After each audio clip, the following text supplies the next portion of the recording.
Hello the internet and welcome to another episode of The Spit Take. My name's Jack O'Brien, I'm the editor-in-chief of Cracked, and I think we can agree that survival training's for crazy people who call their houses compounds and know the expiration date of every different gasoline blend. If you're like me, most of what you know about surviving deadly situations is based on movie tropes and old wives' tales, which wouldn't be such a big deal if filmmakers and elderly married women didn't want us dead so badly. I'm not sure what we did to anger such highly specific and almost completely distinct groups of people, but for whatever reason, they've been giving us advice that seems to have been designed specifically to kill us in the most spectacular and embarrassing ways possible. Advice like, if a shark attacks you, just punch it in the nose.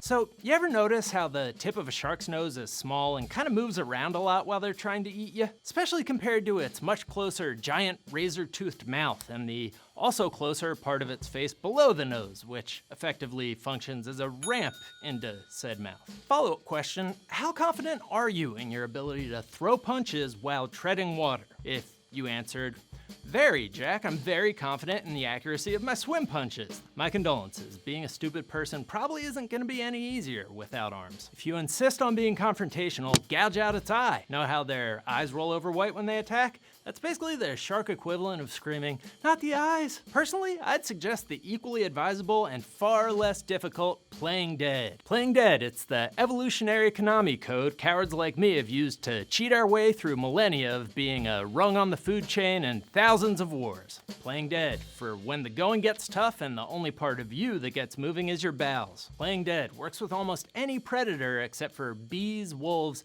and certain sexual ones who it only makes more interested in you. Lost in the woods? Check for moss. It only grows on the north side of trees and rocks.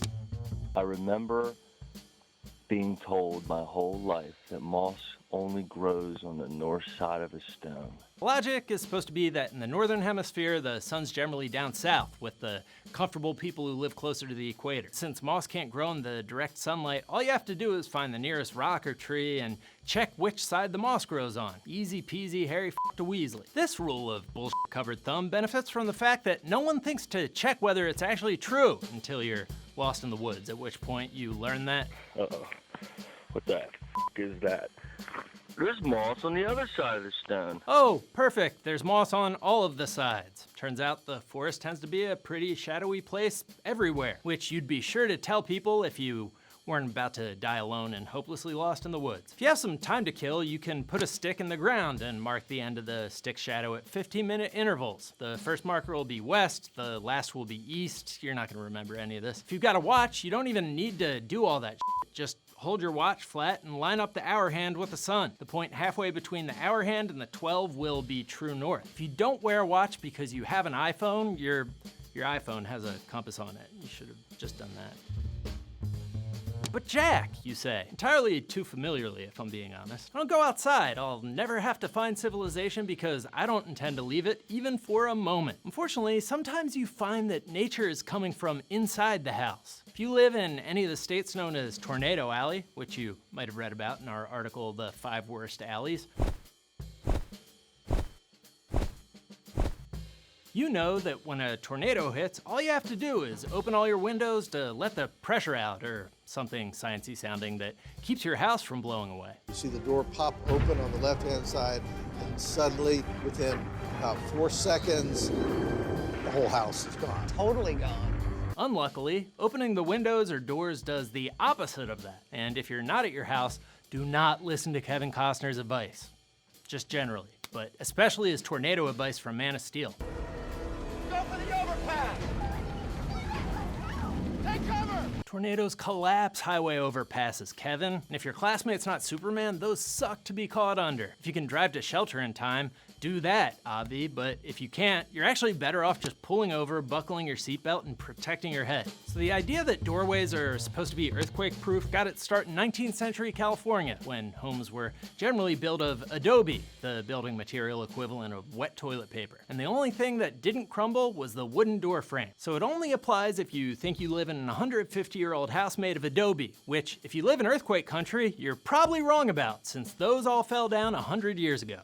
Instead, get under a sturdy table and again, cover your head. How to tell if the table's sturdy? Stand on it. If it just collapsed, it's probably not stable enough to withstand your entire house falling on top of it. Repeat this step until you find one that works. Strap that to your back and wear it around like a turtle shell. Now you're safe, and everyone thinks you're f***ing crazy, which will come in handy when they're trying to decide whose house to loot after the big one hits. And while you're down there on the ground like a jerk, this one's about the advice to lie down to avoid lightning. I couldn't find a movie clip because movie lightning is magic dust that makes robots sentient and cars go back in time, so nobody avoids it. But real lightning hurts. And even if it strikes next to you, it ripples out from wherever it strikes in circles. If you're flat on the ground, you're just increasing the surface area for the lightning ripples to electricity up your body. The best move is to crouch down and lean forward on the balls of your feet, like a distraught person taking a shower to rinse off a loved one's blood after accidentally murdering them. Or like a catcher, let's go with that. That crouch puts you as low as you can go without being annoyingly good at yoga, and you've made yourself into a tiny target. This one's particularly insane because there are catastrophes where the best thing you can do is lie flat on the ground. Namely, being on thin ice and or in an elevator that's plummeting to earth. I guess just or. Those scenarios probably rarely overlap. You may have heard that you're supposed to jump at the moment before the elevator hits the ground, which is both gonna be really hard to time and will still cause your skeleton to crumble so fast and completely that gravity will scream Jenga. In both scenarios, you wanna lay flat for the exact reason you shouldn't do that during a lightning storm. Your body's making contact with more surface, so your weight pressing down on the ice or the elevator floor slamming up into you gets spread out across more of your body. All right, lightning round. Get it? Cacti aren't filled with safe drinking water, they're filled with green liquid that will make you sick out of all your holes. You've been shot.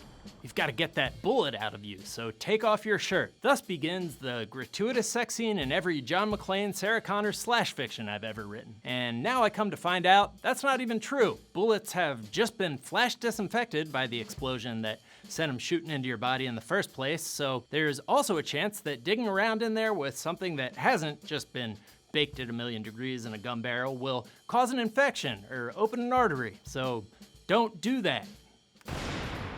Stay with me. Don't go to sleep. Live, goddammit. Clear are the sorts of things that aren't on enough Valentine's Day cards, in my opinion. They're also pretty much stock dialogue for any movie character trying to keep someone they love from dying, using the old can't die if you're actively annoyed medical procedure. In reality, you can let people go to sleep. They're not gonna be more or less likely to die. You're just being selfish because you can't stand to be by yourself with the paramedics. Also, defibrillator pads won't restart someone's heart. In movies, they're used after pounding on the dead person's chest doesn't bring them back, but in reality, they're only used to shock someone's still beating but erratic heart back into the right rhythm. Like Mrs. Becker, my really strict dance instructor. Make sure to have someone suck the poison out of a snake bite if you want your friend to poison himself while getting the most bacteria-filled wet part of his body all over your open wound. The best thing to do is just to keep your pulse low while making your way to the emergency room, which is another reason you shouldn't have your friend or a stranger sucking on any part of you, unless that's like the only thing that calms you down. When you get a bloody nose, don't tilt your head back. Instead, pinch and hang your head forward, like the self-respecting dork or shame-filled cokehead that you probably are. If you see someone having a seizure, do not try to stick a wallet or a wooden spoon or f***ing anything between their teeth. I know you've seen it in countless movies and it supposedly stops them from swallowing their tongue, but swallowing your tongue is impossible. And also, and probably most importantly, what are you, a f***ing asshole? And finally, if you're stranded in a blizzard, you should eat snow to stay hydrated. If you want to keep your corpse well preserved for the people who find it. If you want to stay alive, the snow actually robs your body of too much heat. Melt it in a container and let it warm up before you drink it. And if you're dying of thirst on the ocean, don't drink your own pee. I don't have any life-saving advice, just don't do that. Die with some fucking dignity.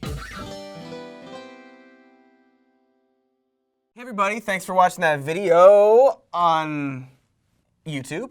And make sure to there's like a little thumb. You click like, and it'll say subscribe. Leave leave a comment, and that's good. Wasn't great. That's good though.